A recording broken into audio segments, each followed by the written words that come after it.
Okay, so we're on chapter 26, and it is pretty long, so this is going to be a long one, guys. Chapter 26. The boys are building a scary ramp out of snow. We are at Noah's, whose backyard has the kind of hill people would drive miles to sled on if it were public property. The plan is to spend the afternoon sledding and then go to the mall. I won't be making the second event, and Angelina has decided that it's time to introduce her new boyfriend to us. My mother is having them over for dinner, and my father is even going to be home. I just told everybody I had a family thing I couldn't get out of. I try to leave Finney out of the conversation as much as possible. It's too weird for them to be reminded that the boy who is supposed to be one of our enemies at school is family to me at home. The girls sled on our side while the boys argue among themselves about how to make the ramp more dangerous. The boys test the ramp, then add more snow. They test it again and then add more snow. Finally, Jamie flies 3 feet in the air and crashes down again, and the ramp is dubbed a success. Excuse me. The boys laugh when they tumble out of the sled head first. They laugh when they crash into each other. They laugh when they narrowly miss hitting a tree. They laugh at us for not trying out the ramp. Come on, Jamie says. He scoots back in the sled to make room for me, but I shake my head. He rolls his eyes and flies down again, nearly breaking his neck as he flips off the sled and onto the ground. That was awesome, Alex shouts. The girls shudder. As the afternoon passes, I persuade Jamie to go down with me a few times on what he calls the girly side of the hill. He sits behind me and wraps his arms around my waist, and I lean back into his chest as the sled races down the hill. I like how the thrill of fear makes me instinctively grab at him. Jamie laughs at me for squealing, and kisses my cheek at the bottom of the hill. His lips feel warm against my skin. Come down the ramp with me, please, he says, drawing the last word out like a small child. No, I say, just as childishly. He sighs and rolls his eyes again. Sasha is the one to betray us. Alex calls for her just once, and she says, "Oh, fine," and goes over to them. I stand at the bottom of the hill and watch as they balance awkwardly on the sled together. My eyes flicker to Jamie once. He is at the top, looking at them too. Sasha screams and Alex laughs as they hit the ramp. With 2 of them, they aren't thrown as far in the air, but the sleds flip sideways when they hit the ground, and they skid across the snow face first. The boys cheer and laugh, and Alex helps Sasha up and brushes the snow from her hair. That was fun, she says. Alex beams at the rest of us. Yeah, my girlfriend is the cool one, he says. Brooke huffs and rolls her eyes to Noah. Angie shrugs. Jamie and I look at each other. His eyes are pleading. I stump up the hill toward him. You have to be in the front, I say. Jamie smiles and holds the sled in place with his foot. I sit down and he jumps down in front of me. He reaches for my arms and locks them around his waist, and for a moment I feel less nervous. Hold on to me, he says. Jamie shifts his weight, inches the sled forward, and we're smoothly flying. I bury my face in Jamie's jacket. Suddenly we are jolted. My eyes squeeze tighter, and I lose my grip on Jamie, and I feel my body thrown into the air. The air is like ice in my throat as I gasp. Something hard and warm strikes my face just before I hit the ground. My surprise overcomes the pain for a moment. Then I realize that I'm sitting up in the snow with my hands clamped over my eye, and it hurts. Autumn, oh fuck, Jamie says. I hear the crunch of snow as the others run down the hill toward us. I take in a shuddering breath through my locked teeth. I find tears over physical pain so embarrassing. I'm fine, I say without unlocking my jaw. It's a reflex, but I know I'm not dying, so it must be true enough. Mittens grab at me, trying to pull my hands away from my face. Instinctively, I shy away from them, trying to protect my pain. Don't, I say. I open my other eye to glare at the offender. Jamie and Sasha are kneeling in front of me, their faces close to mine. The others are standing behind them. You have to let us see, Sasha says. My annoyance at her suddenly shifts to Jamie for making me go down the stupid ramp with him. I have a moment of fury.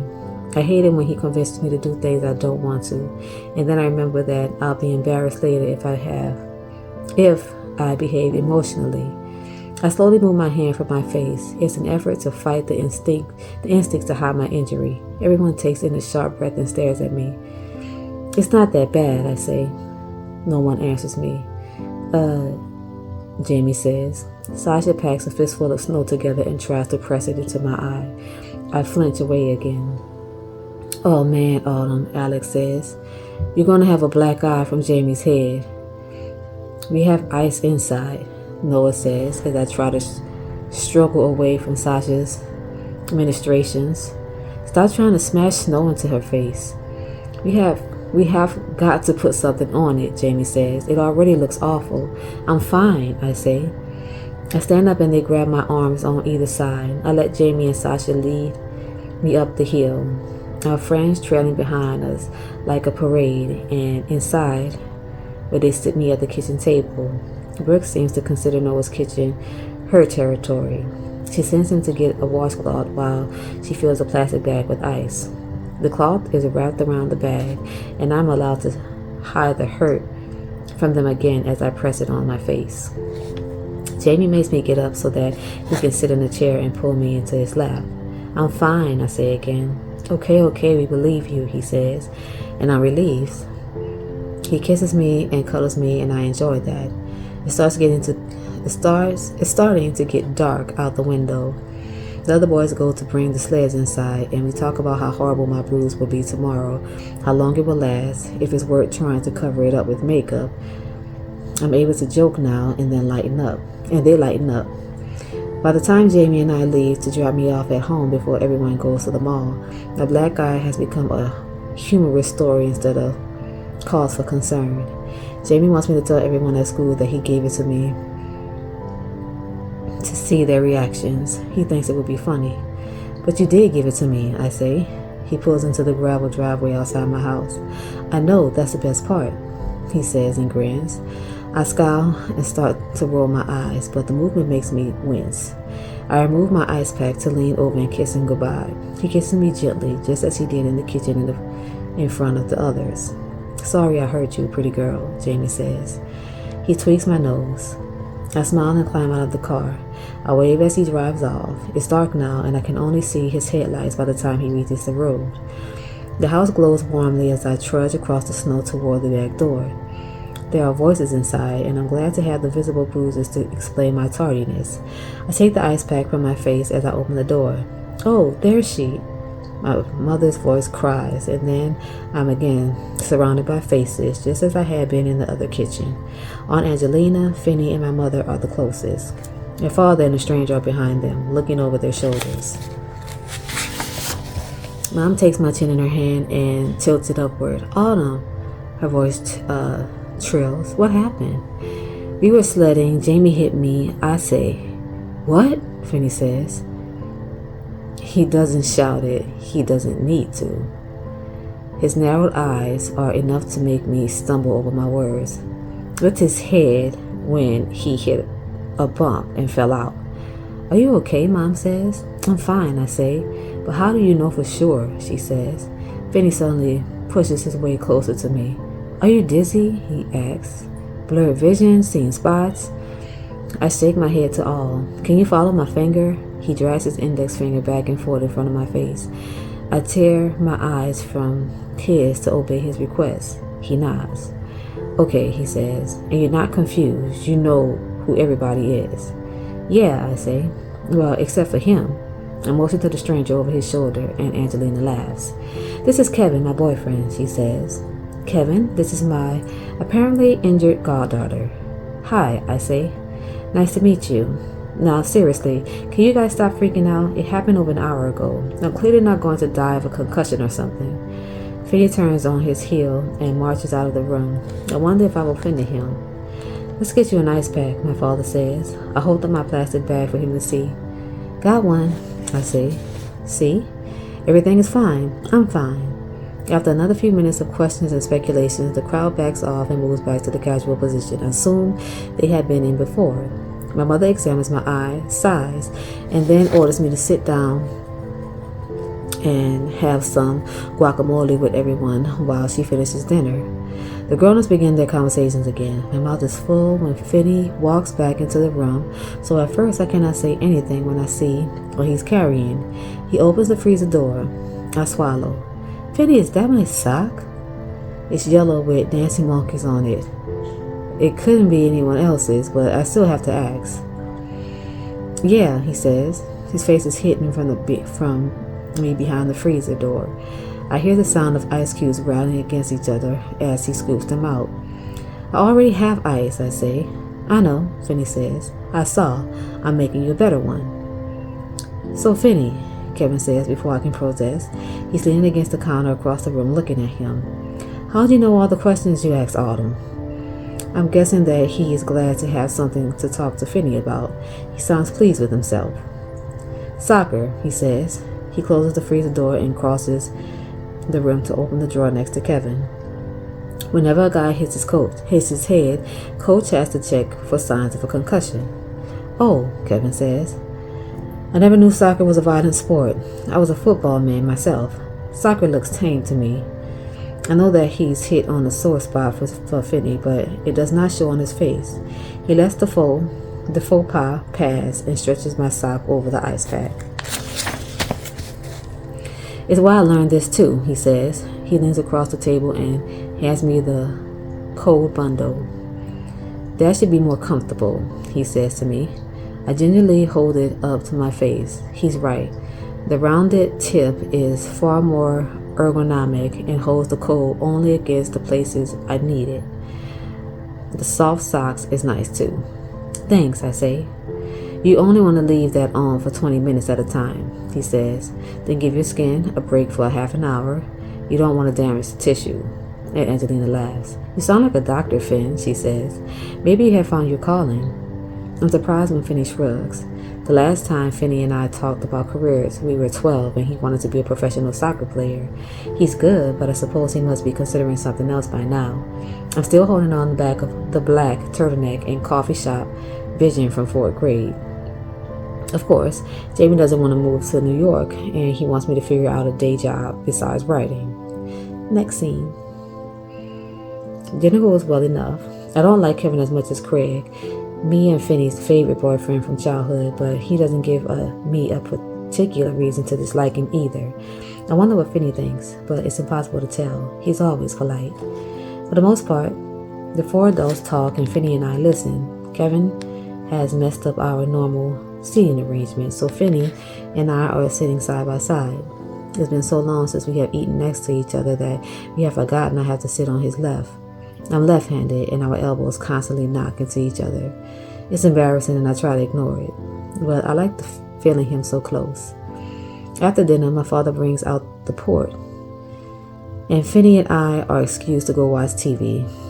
They are laughing behind us as we leave the dining room. Everyone else seems certain to like Kevin. Finney and I settle on a sitcom and watch it in silence. Before we would have decided why we hated Kevin. We disliked the boyfriends as a general rule. Craig was the only exception. After an hour, I go into the kitchen to refill my sock with ice. As I'm filling it, I have a nagging feeling that there was something in my sock drawer that I wouldn't want Finney to see. It's odd knowing that he still feels comfortable enough to go into my room and take something of mine. But then I think I would do the same for him if he were hurt. Finney looks over at me when I come back into the room. So did it hurt? He asks. I sit down next to him with 4 feet of space between us. I ignore the urge to sit closer.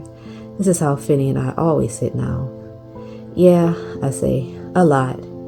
Let me guess, you didn't cry and you didn't tell anyone how much it hurt. I shake my head. Crying is embarrassing, I say. Finn smiles. But if that greeting card commercial with the old lady comes on, you'll tear up, he says. I shrug and cover my face with the ice pack. That commercial is so sad, I say. It has a happy ending, he says. I shrug again. We fall silent. It's Finney who speaks first again when I take the ice off my eye 20 minutes later to not damage the tissue. I don't think it's as bad as before, he says. Really? I say. I touch my face tenderly. The swelling is down, but I don't know how it looks. Yeah, he says. The ice is closing the capillaries, but the bruising will be worse tomorrow. Maybe you should be a doctor, I say. Finney shrugs like he did before. I've been thinking about it, actually, he says. Wow, I say. Just tonight, or? My voice trails off as I think about it. It makes sense now. Stoic, calm Finney, who hates for anyone to suffer, even worms on the sidewalk. I've been thinking about it for a couple of months, he says, but I don't know. I mean, not everyone discovers what they want to be during job week in 4th grade. He smiles an affectionate smile, and I have to look away. Well, I have to figure out something more practical than that, I say. Why? He asks. You're good. You haven't read anything I've written, I say. I look back up at him again. He's acting odd. I can't remember the last time he teased me or smiled at me like that. I read the story you wrote in the 6th grade, he says. That was good. That was 6th grade. Finney shrugs to show me how little that detail matters. You should be a writer, he says. You'll find a way to make it. It would be a lot to ask Jamie to support me so I could write, I say. I mean, we'll have kids and a house and stuff. Finney frowns. The television has all but been forgotten. I don't even know what is on the screen anymore. You think you're going to marry him? He says. I don't like the way he's looking at me now. His eyes narrow like in the kitchen. I turn my face down again and look at the couch. We want to, I say. I mean, we know we're young, but we can't imagine ever breaking up. There is a silence after I speak that startles me as much as if he had shouted something in return. I look back up at him. He's staring at me. He must think I'm weird for saying I'm going to marry my high school boyfriend. I feel a flush of heat spread across my cheeks. You really love him? Like that? He says. I nod. Huh? He looks back at the TV, but keeps talking. So what will you do? I mean, if you're not writing. I thought about teaching, I say. The voice picks up hopefully on the last word. I realize I want his approval. He frowns again, but does not look at me. It doesn't sound like you, he says. Why not? I say too quickly. I could teach English like Mr. Lafkin. Finney is shaking his head. Teaching is too... He frowned. His frown deepens. Teaching is too normal for you, Autumn, he says. I shrug and look back at the TV too. When he speaks again, it is so quiet, I'm not sure at first if he meant for me to hear it. Doesn't sound like you at all, he mumbles. Teaching the house, kids, what happens to the turtlenecks and coffee? That was a dream, I say. I have to accept reality. Except when things are as good as they're ever going to get. I mentally add, but do not say. It doesn't matter though. We watch the television without changing the channel or speaking. When he and his mother leave with Kevin an hour later, Finney only says a quick bye over his shoulder. I don't look up to watch him go. Next scene. Later in my room, I remember what I wouldn't want Finney to see in my sock drawer. The old framed photo of us that I hid in the top drawer last year before Jamie came over for the first time. I buried it at the bottom of the drawer, and I've hardly seen it since that day. Now it's sitting on top of the dresser, centered as if on display. I look at it hesitantly. My eyes linger over our easy smiles, our arms slung over each other's shoulders. I take the photo and bury it again. I close the drawer with both hands. I can't afford to have him as a friend. Autumn is stupid. She literally gets on my nerves. Oh well. That was very long, like I said. 19 minutes. So let me stop talking. Until next time, y'all. Good night.